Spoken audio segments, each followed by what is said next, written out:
तहव्वुर राणा अब भारत आ रहे हैं। कुछ ही घड़ी में वो भारत में पहुंच जाएगा। 26/11 आतंकी हमलों का ये मोस्ट वांटेड, इसने मदद की आतंकवादियों की पूरी समीक्षा भी इसने की, साजिश भी इसने रची और अब इसे इन्वेस्टिगेशन होगी। और एनआईए ने अपनी पूरी तरह से तैयारियां कर ली हैं और रॉ की टीम के साथ, एनआईए की टीम के साथ वो भारत आ रहा है विशेष विमान से और बताया जा रहा है कि पालम एयरपोर्ट पर पहुंच जाएगा। कुछ ग्राफिक्स भी इससे जुड़े हुए आपको दिखाते हैं। आतंकी तहव्वुर राणा पाकिस्तानी सेना, फिर उसके बाद से ये कनाडाई नागरिक बनता है। एक पूरी की पूरी कहानी है। भारत विरोधी साजिश ये रचता है और जांच एजेंसियां लगातार प्रयासरत थी और इसको इस तक जो है अमेरिका में खूब प्रयास किए गए। अब तहव्वुर राणा पर कहां पर क्या क्या चल रहा है वो भी आपको बताते हैं। पटियाला हाउस कोर्ट में यहीं पर सुनवाई होगी। आर्थर रोड जेल मुंबई, पूछताछ के लिए मुंबई भी ले जाने पर जो है ले जाया जाएगा। बैरक नंबर 12 का जो सेल है उसमें बताया जा रहा है कि इसे रखा जाएगा। ये आतंकी तहव्वुर राणा, जिसने ठीक पीछे जो आपको होटल दिखाई दे रहा है ताज होटल, यहां पर भी कई लोगों की चीख पुकार मची थी और एक तस्वीर भी दिखाई गई थी।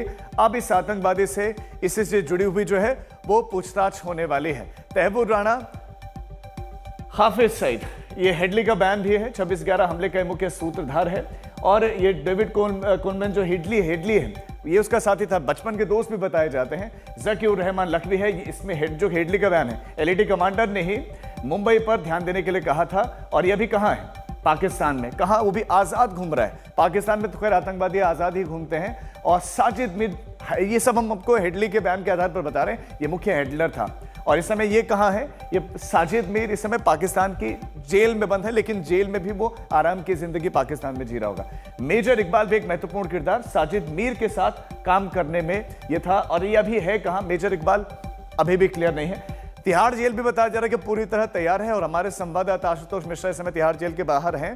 तिहाड़ में किस तरह की हलचल है, कब तक लाया जा सकता है, कौन सी बैरक में रखा जा सकता है, कुछ इनमें वहां से जानकारी मिल रही है आशुतोष?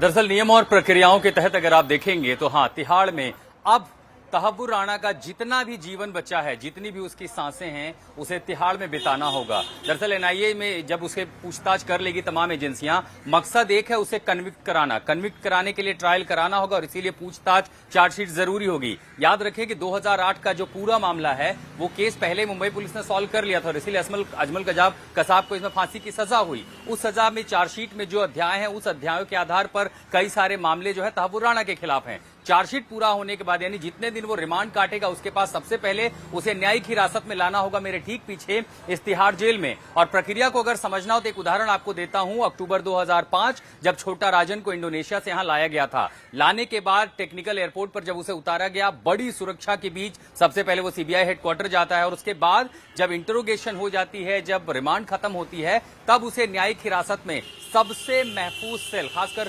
कुख्यात अपराधियों के लिए, और अगर दो नजरिए से देखें, भारत के लिए वो कुख्यात आतंकी है, मोस्ट वांटेड है, लेकिन जांच की दिशा से अगर आप देखेंगे, इंफॉर्मेशन के नजरिए से देखेंगे तो वो एक हाई वैल्यू एसेट है, जिससे न सिर्फ 2008 में पाकिस्तान के और कई चेहरों के बारे में मालूमात मिलेगी, बल्कि और दूसरी संभावनाएं जिन पर आतंकी नेटवर्क वहां काम करता था, उससे अहम जानकारी भारतीय खुफिया एजेंसियों को मिलेगी। लेकिन जब बात एनआईए की होगी, जो इस मामले में जांच करेगी, कन्विक्शन के लिए कोशिश करेगी, और इसीलिए प्रक्रिया के तहत उसे एक वकील भी दिया जाएगा और इसीलिए न्यायिक हिरासत में आने के बाद से लेकर के उसके कन्विक्शन से लेकर के उसकी सजा जो कि एनआईए कोर्ट तय करेगी कि वो आजीवन जिंदा रहेगा आखिरी सांसों तक यहां या उसे फांसी की सजा होगी, वो यहां एक मोस्ट सिक्योर सेल में रहेगा जहां कई कुख्यात आतंकी, कई कुख्यात अपराधी इस तिहाड़ में रहते हैं। उसी तरह की व्यवस्था यहां की गई है। ठीक है आशुतोष, लौटते हैं आपके पास। संजय का एक बार रुक कर लेते हैं। संजय, आशुतोष ने जो प्रक्रिया है वो बताई, लेकिन चूंकि प्रत्यर्पण संधि के तहत आ रहा है तो अधिकतम सजा कितनी हो सकती है, क्या हो सकती है? प्रत्यर्पण संधि के तहत वह आ रहा है, ऐसे में अधिकतम सज़ा उम्र कैद और उसमें अदालत पर है कि अधिकतम सज़ा तो सज़ाए मौत है। उसमें अगर रियायत बरती जाती है, एनआईए के पास जितने सबूत हैं, अदालत उससे संतुष्ट नहीं होते तो उम्र कैद तो है ही, वो सज़ा तो कहीं नहीं गई। चूँकि जो आरोप लगाए गए हैं और जो सबूत हैं, वो सबूत चीख कर इन सारी चीज़ों की तस्दीक करते हैं। तो ऐसे में अब अदालत में, लेकिन जो आपने सारी चीज़ें सूत्रों में बताई हैं, तो जैसे ही वो यहाँ आएगा शाम तक उसके पहुँचने की उम्मीद है, और जैसे ही वो यहाँ आएगा सबसे पहले पुलिस NIA उसे गिरफ्तार करेगी भारत की सरजमी पर आते ही, भारत के कानून के मुताबिक। गिरफ्तारी के बाद ये लाजमी है कि उनका इंटरनेशनल पैरामीटर्स पर उनका मेडिकल चेकअप कराया जाएगा। मेडिकल की रिपोर्ट के साथ उसे NIA की कोर्ट में पेश किया जाएगा। तो कहा यह जा रहा है कि पटियाला हाउस, चूंकि यहाँ NIA कोर्ट है, स्पेशल NIA जज यहाँ उसके मामले की सुनवाई करेंगे, तो दो ऑप्शन हो सकते हैं, या तो उसे वीडियो कॉन्फ्रेंसिंग के थ्रू यहाँ पेश किया जाए, या फिर NIA स्पेशल जज खुद NIA हेडक्वार्टर जाएं और वहाँ अदालत लगाएं।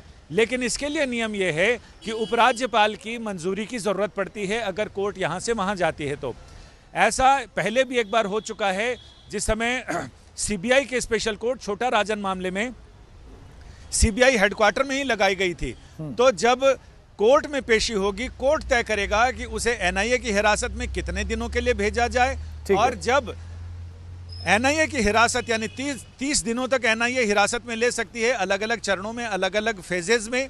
तो ऐसे में जब NIA की विशेष अदालत जब उन्हें जुडिशियल कस्टडी में भेजेगी तभी वो तिहाड़ जेल जाएगा, उससे पहले वो तिहाड़ जेल नहीं जाएगा।